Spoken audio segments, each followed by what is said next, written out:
Il pourrait s'agir du revirement le plus spectaculaire de l'histoire géopolitique, puisque même le New York Times a été forcé d'admettre que Netanyahou a battu Macron et Starmer, tandis que le Hamas a reçu les nouvelles les plus dures qui soient. Le plan de paix du président Trump visant à mettre fin à la guerre dans la bande de Gaza a été largement soutenu par l'Union européenne qui le considère comme la meilleure opportunité. Et dans le monde arabe, le Hamas est de plus en plus sollicité pour l'accepter, même par le président du Liban, du président de la Turquie, Erdogan et d'autres encore. Nous en arrivons maintenant à la question ultime. Le plan peut-il conduire à la paix ? Le président Trump a lancé un ultimatum à l'organisation terroriste du Hamas, lui disant qu'elle avait 3 ou 4 jours pour répondre à ce plan, où Israël aura le feu vert pour vous éliminer. Même si les plus irréductibles membres du Hamas doivent désormais admettre que la partie est jouée, ils ne sont pas encore prêts à abandonner, espérant remporter un dernier succès, aussi minime soit-il, qui leur permettra de dire qu'ils sont partis dans un feu d'artifice de gloire et qu'ils ont remporté quelques victoires contre Israël. Au cours des dernières 24 heures, ils ont tenté de mener un raid contre une autre fortification des forces de défense israéliennes dans la bande de Gaza, mais leur attaque a été repoussée et les terroristes ont été neutralisés. Néanmoins, les forces de défense israéliennes se préparent à des jours sombres et dangereux dans les combats à l'intérieur de la bande de Gaza, car la vision du président Trump place le Hamas devant un dilemme existentiel. Mais y a-t-il quelque chose d'inquiétant en coulisses ? Le Qatar ajoute le plus grand rival d'Israël à la médiation avec le Hamas et dit que des révisions seront nécessaires pour les grandes lignes de Trump, ajoutant qu'il s'agit des étapes initiales. Nous allons l'expliquer. Cependant, le Hamas a reçu d'autres mauvaises nouvelles cette semaine. Des documents capturés dans la bande de Gaza montrent un lien direct entre eux et la flottille Shumuud, qui se dirige actuellement vers la côte de la bande de Gaza. Ailleurs, le président égyptien El-Sisi a fait une déclaration choquante. Cette semaine, après que l'attaque israélienne contre une réunion des dirigeants du Hamas à Doha au début du mois ait porté les tensions entre Israël et l'Égypte à un niveau sans précédent.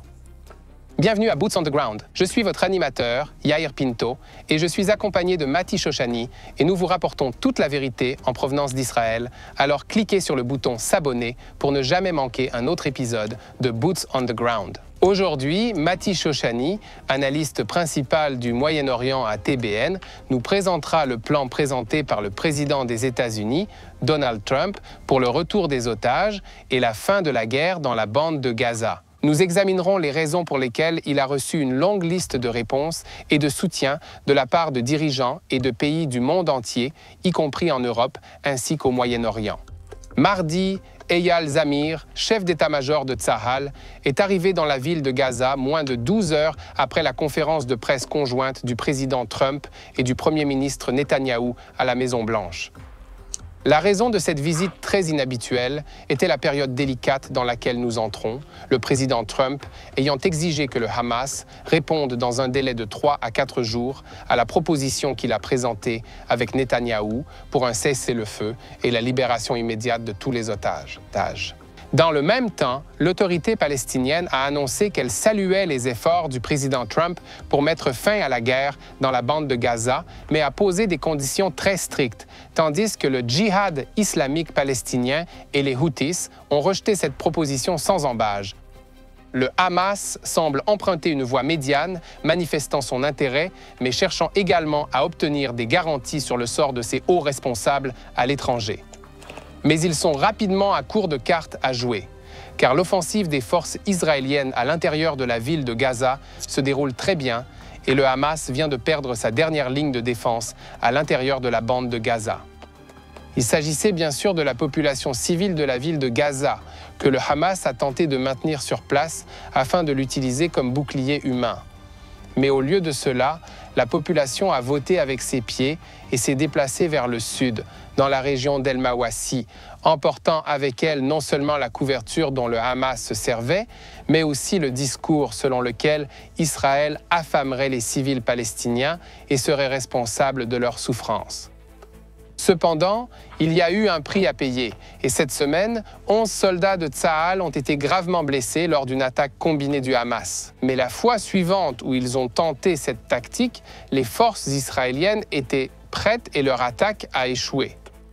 Cependant, les forces israéliennes pensaient qu'ils tenteraient d'enlever des soldats de Tsahal et de mener davantage d'attaques afin d'offrir une dernière victoire au Hamas avant la fin de cette guerre et de partir dans un éclat de gloire. Par conséquent, Tsahal a ordonné à toutes les unités opérationnelles d'être en état d'alerte maximale afin que personne ne commette d'imprudence et ne finisse par être la dernière victime de cette guerre. Par ailleurs, selon le portail d'information El Akhbar, l'Égypte prend ses distances par rapport à la proposition des États-Unis de placer dans la bande de Gaza un conseil international et des forces étrangères.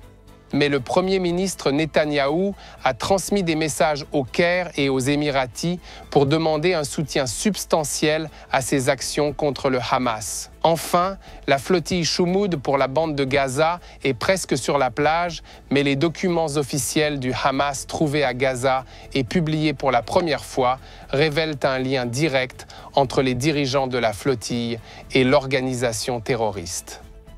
Les documents comprennent une lettre signée par Ismail Haniyeh et une liste de militants de haut rang et établissent un lien entre les navires de la flottille et une société écran en Espagne appartenant à un membre du Hamas. Les forces navales israéliennes ont intercepté, mercredi 1er octobre, plusieurs navires de la flottille qui s'approchaient de la bande de Gaza. Nous avons donc beaucoup à dire aujourd'hui, alors plongeons dans les détails.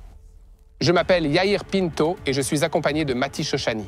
Nous vous présentons notre reportage sur le terrain concernant les événements qui se déroulent en Israël au 726e jour de la guerre contre le Hamas, du Hezbollah, des Houthis au Yémen, des milices chiites en Irak et de tous les autres groupes armés de cette région qui opèrent sous le contrôle du corps des gardiens de la révolution islamique iranienne qui est à la tête de l'axe du mal en ruine au Moyen-Orient.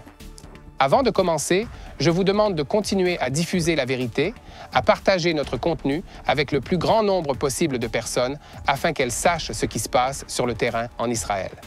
Laissez un commentaire, cliquez sur « J'aime » et surtout, n'oubliez pas de cliquer sur le bouton « S'abonner » pour rester informé en temps réel et ne manquer aucun épisode de Boots on the Ground. Dans moins de 10 jours, 2 ans se seront écoulés depuis le désastre du 7 octobre et la guerre des épées de fer, et il y a maintenant un réel espoir que cette guerre prenne enfin fin. Tsahal opère actuellement avec 5 divisions à l'intérieur de la bande de Gaza. 3 de ces divisions encerclent actuellement la ville de Gaza et y effectuent des manœuvres. Le Hamas pensait pouvoir défier les forces de défense israéliennes sur le plan tactique à l'intérieur de la ville de Gaza et sait que sa guerre contre Tsahal est une guerre asymétrique et que la puissance de feu et la force de Tsahal surpassent largement celle du Hamas. C'est pourquoi le Hamas a tenté de s'appuyer sur le confinement d'environ 1 million d'habitants de Gaza dans la ville et ses environs proches. En fin de compte, la population était son atout le plus précieux contre les forces de défense israéliennes, car grâce à la présence de civils, le Hamas pouvait mener une campagne de propagande basée sur de faux récits selon lesquels Israël affamait les Palestiniens. Il pourrait également marquer des points en matière de propagande en publiant des vidéos et des photos de civils palestiniens blessés, affirmant avoir été touchés par des bombes israéliennes, et les médias internationaux prendraient ces affirmations pour argent comptant à chaque fois. Avant tout, la population civile de la ville de Gaza a facilité les attaques du Hamas contre les forces de défense israéliennes, sachant que celles-ci hésiteraient à riposter si elles pensaient que des civils pourraient être pris accidentellement dans les tirs. Mais aujourd'hui, la plupart des civils de Gaza ont voté avec leurs pieds, quittant la ville et laissant le Hamas se débrouiller seul. Le camp de Sharia, au nord de Gaza, ligne de défense centrale du Hamas, a été vidé de sa population. En une semaine, environ 200 000 personnes ont quitté le camp. Dans toute la ville de Gaza, plus de 800 000 personnes ont déjà quitté les lieux. le chef d'état-major, le général de corps d'armée Eyal Zamir, s'est rendu dans la bande de Gaza mardi, où il a rencontré des soldats de l'unité de reconnaissance Nahal. Compte tenu de tout cela, le général Zamir a personnellement insisté auprès des commandants de brigade et de division sur l'importance cruciale de la vigilance et de la vigilance des soldats, principalement dans les points forts, et sur la nécessité pour les commandants d'être en première ligne face à l'intention du Hamas de tout mettre en œuvre pour remporter la victoire dans la dernière ligne droite de cette guerre. Il a également souligné l'importance du mouvement et de ne pas rester sur place. En parlant de ne pas rester sur place, 3 jours après le lancement de l'opération Gideon's Chariots B, les forces de la 162e division poursuivent leurs opérations dans la région de Gaza. Les forces éliminent les terroristes, détruisent les infrastructures terroristes et localisent les armes dans les zones qui sont soit capturées, soit démolies sur place. De plus, un engin explosif placé par les terroristes du Hamas a été trouvé dissimulé dans les ruines dans le but de blesser les forces de Tsahal. Cependant, les pièges et les engins explosifs improvisés ne sont pas les seuls moyens utilisés par le Hamas pour tenter de nuire aux forces de Tsahal. Dans la nuit de lundi à mardi, le Hamas a tenté d'attaquer un autre point d'appui de Tsahal dans la ville de Gaza, parallèlement au raid sur le point d'appui de la brigade Kafir, au cours duquel 11 combattants ont été blessés. Cette attaque a apparemment été déjouée, mais les forces présentes au point fort ont été mises en état d'alerte maximale pour parer à d'autres attaques. Dans le même ordre d'idées, en début d'après-midi, les forces de défense israéliennes ont annoncé que des soldats de l'unité de reconnaissance Givati avaient éliminé un terroriste armé qui s'était approché d'eux alors qu'il était caché sous une couverture de camouflage. Mais il ne les a pas trompés puisqu'ils l'ont rapidement identifié, ont ouvert le feu et l'ont éliminé. Le communiqué ajoute que cet incident n'a fait aucune victime parmi nos forces. Ici, à TBN francophone, nous continuerons à rendre compte des combats et de toute l'actualité dans la bande de Gaza. Mais tout d'abord, je vous invite à vous abonner si ce n'est déjà fait, afin de ne plus jamais manquer un épisode de Boots on the Ground.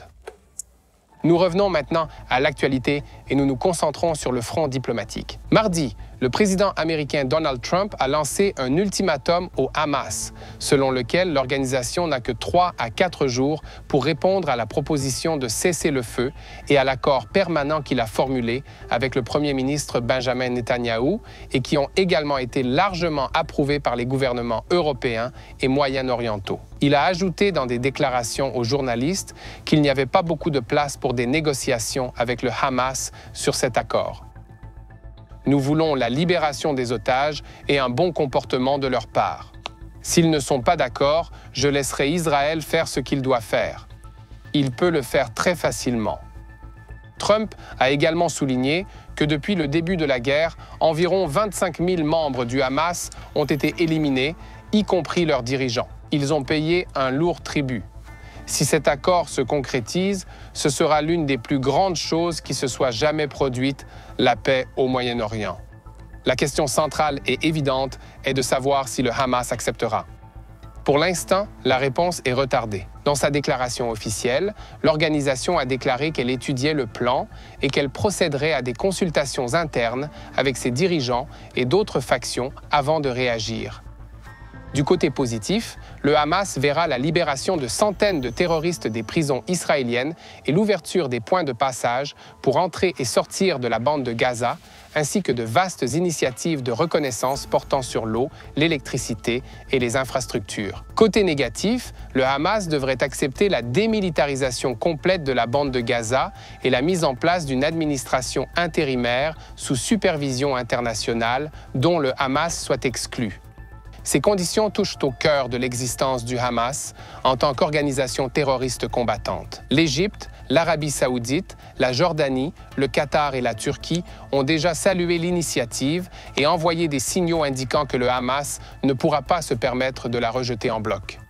Le Qatar, qui accueille la direction de l'organisation, occupe une position clé et devrait cette fois-ci user de son influence de manière claire et décisive, et non de se contenter de gestes symboliques. Malgré cela, les obstacles sont clairs, car la demande de démilitarisation est en contradiction avec l'ADN du Hamas, tandis que la supervision internationale dirigée par le président Trump et l'ancien premier ministre britannique Tony Blair est perçue comme une atteinte à la souveraineté. J'aimerais poser la question à Mati Shoshani, analyste principal de TBN pour le Moyen-Orient, pour qu'il nous explique comment l'initiative du président Trump pour la bande de Gaza crée de nouvelles opportunités pour Israël de changer la réalité au Moyen-Orient et quels sont les défis qui pourraient se dresser sur son chemin. Mati, dites-nous ce qui se passe. Merci Yair. Oui, la réunion conjointe entre le Premier ministre Netanyahou et le président Trump a vraiment accéléré le changement et le rythme des événements qui se déroulent actuellement au Moyen-Orient. Laissez-moi vous expliquer. Les principes, les points, les objectifs, les idées qui ont été présentées dans le plan américain en 21 points ne sont pas nouveaux.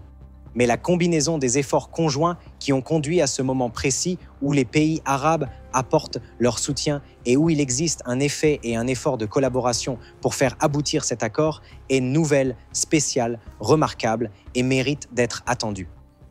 Nous allons analyser cela en détail dans les prochaines minutes. Le principal changement ici n'est pas le fait que les États-Unis soient impliqués dans l'accord ou qu'Israël souhaite y participer. Les principaux éléments sont répétitifs, ils sont clairs. J'y reviendrai dans une seconde. Les changements, le travail préparatoire, les fondements, le travail en coulisses qui ont permis de réunir une coalition internationale grandiose, solide et significative afin de mener à bien ce projet et de le concrétiser pleinement. Parlons des principaux éléments.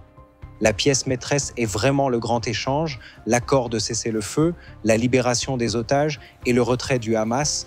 Ce sont les principales cartes à jouer dans toute cette combinaison, dans tout cet accord qui est en train de se mettre en place. C'est là que se trouvent tous les détails importants. Le quand, le comment, le pourquoi, les petits caractères de cet accord qui font toute son originalité et son importance. Et dans ce cas, je vais vous montrer dans les prochaines minutes à quel point ce travail préparatoire était important, à quel point le soutien international à ce projet est large et étendu et comment les détails semblent être plus efficaces que par le passé. Que contient le plan en 21 points des États-Unis et d'Israël? Je vais m'attarder sur les détails car ce sont eux qui font vraiment la différence. Excusez-moi de lire ceci au téléphone, je ne veux pas me tromper. Tout d'abord, il s'agit d'une fin immédiate de la guerre. Cela signifie qu'à la minute où il entre en action, Israël se retire de la bande de Gaza de manière échelonnée.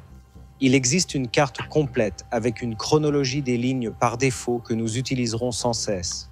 La deuxième condition est que tous les otages israéliens, ou plutôt tous les otages vivants, soient libérés dans les 48 heures suivant la conclusion de l'accord. Et c'est là un point essentiel, car sans cela, Israël ne conclura pas cet accord. Le Hamas a d'ailleurs déjà indiqué qu'il était possible qu'il fasse exactement cela, qu'il soit en mesure de libérer tous les otages vivants au cours de la première phase. La troisième chose est qu'Israël libère, en échange des otages, des milliers de prisonniers palestiniens détenus dans les prisons israéliennes, dont, et c'est là le point essentiel, probablement 100 à 200 condamnés à perpétuité. Il s'agit de terroristes endurcis qui se trouvent dans les prisons israéliennes, dont beaucoup ont été condamnés à perpétuité. Ils seront également libérés. Bien sûr, il y a un désengagement progressif et l'idée d'un retrait complet de la bande de Gaza. Le cinquième point concerne la démilitarisation. Il s'agit de supprimer progressivement la capacité militaire du Hamas en lui retirant ses armes, ses forces armées et ses positions de combat afin de démilitariser véritablement la bande de Gaza. La sixième chose, qui est importante bien sûr pour le Hamas, c'est qu'il n'y aura pas de déplacement forcé de la population de Gaza. Ils auront la possibilité de partir, mais pas de déplacement forcé. Le septième point est qu'il y aura une vague humanitaire qui sera menée par l'ONU et non par l'organisation humanitaire de Gaza du GHF, ennemi du Hamas et de l'ONU, soit dit en passant, car elle est efficace et accomplit réellement des choses sur le terrain dans la bande de Gaza. C'est pourquoi ils sont l'ennemi. Il y aura un gouvernement intérimaire palestinien dirigé par les Arabes dans la bande de Gaza, un point très important qui vous montrera que c'est possible. C'est vraiment le point clé. C'est la capacité à rallier d'autres pays qui rendra tout cela possible. Le neuvième point est que l'autorité palestinienne disposera d'une direction désignée et d'un gouvernement intérimaire qui prendra en charge la vie civile dans la bande de Gaza.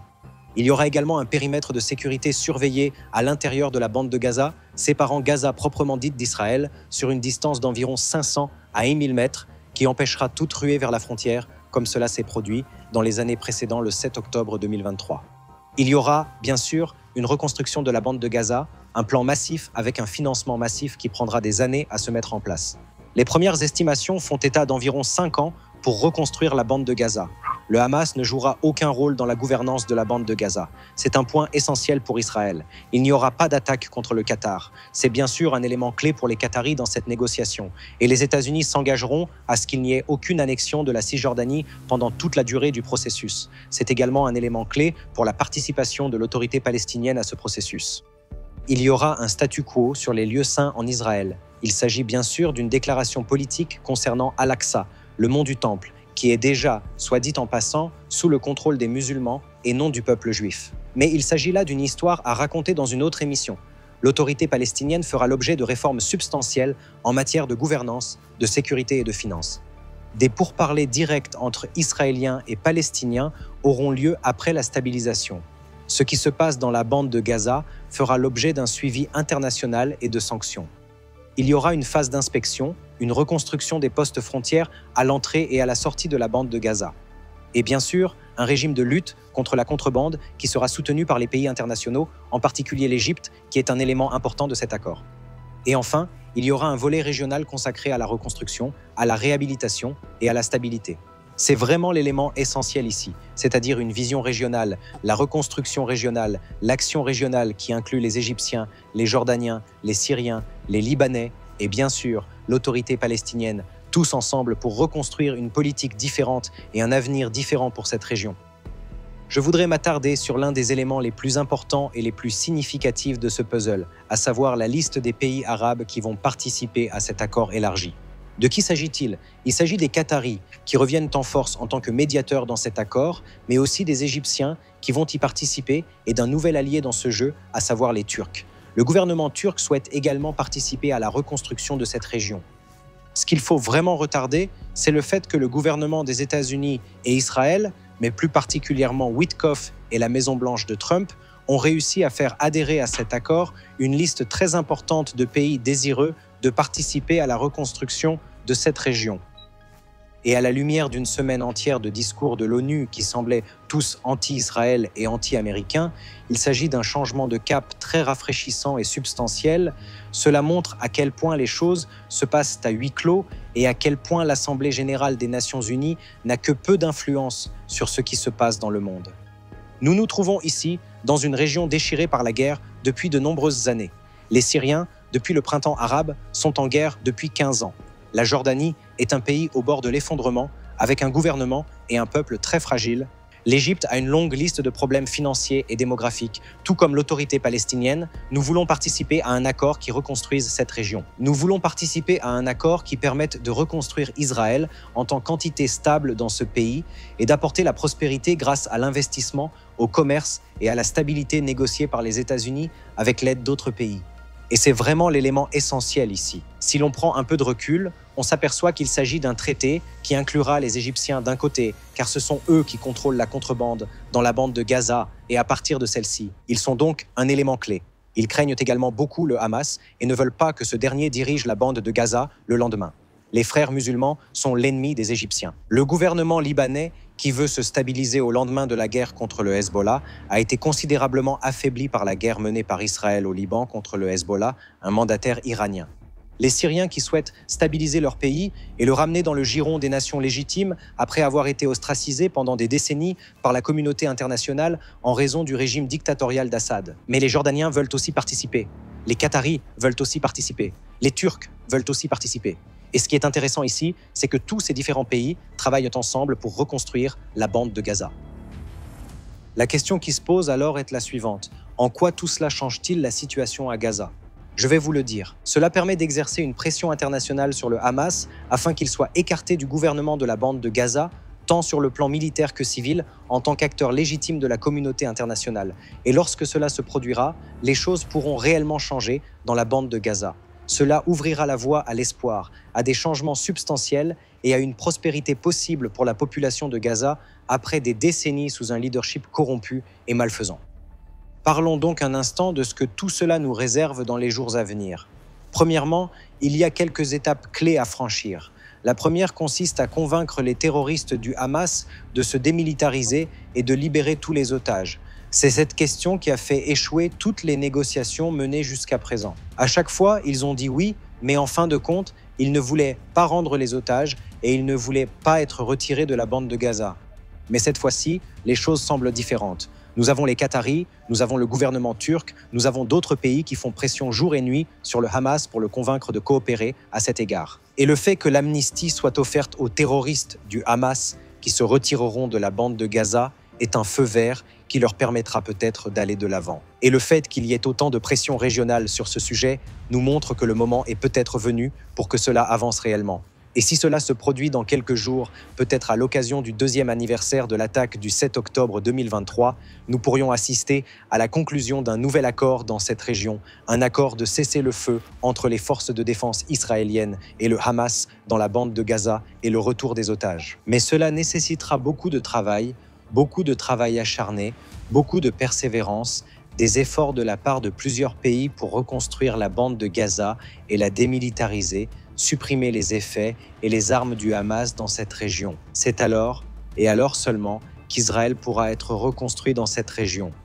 Et Dieu sait que nous en avons besoin. Cette région a besoin de paix, elle a besoin de stabilité, elle a besoin d'être reconstruite. Et maintenant, grâce au leadership du président Trump, de Netanyahou et d'autres dirigeants de ce pays, y compris le Qatar, qui ont pris des décisions courageuses, nous pourrions bien voir cela se réaliser dans un avenir proche. Il faudra beaucoup de travail, beaucoup de choses qui s'alignent et se rejoignent, mais il est possible de voir ce cessez-le-feu et le retour des otages se produire même dans la semaine ou les 2 semaines à venir. Une dernière chose, mes amis, je voudrais vous demander à tous de continuer à prier alors que nous entrons dans Yom Kippour, le jour du grand pardon. Priez pour la paix du peuple d'Israël, priez pour le retour des otages et priez pour que ce soit un moment où Dieu agisse dans cette région, car nous en avons besoin. Nous avons besoin que les choses s'alignent et s'arrangent de manière surnaturelle. Et c'est maintenant que cela doit se produire. Revenons à vous, Yair. Merci beaucoup, Mati, d'avoir apporté votre clarté habituelle à ces sujets très importants. Et maintenant, je veux vous appeler tous à continuer à répandre la vérité, à partager, à nous suivre et surtout à prier pour cette situation. Il s'agit d'une guerre spirituelle et nous avons besoin de votre aide pour prier. Alors priez pour que nos dirigeants aient la sagesse nécessaire. Priez pour les soldats des forces de défense israéliennes. Faites-en une prière personnelle. Priez pour un soldat et sa famille. Priez pour que tous les otages rentrent chez eux sains et saufs, mentalement et physiquement. Priez pour toutes les vies civiles affectées par ces organisations terroristes et continuez à prier pour la paix à Jérusalem.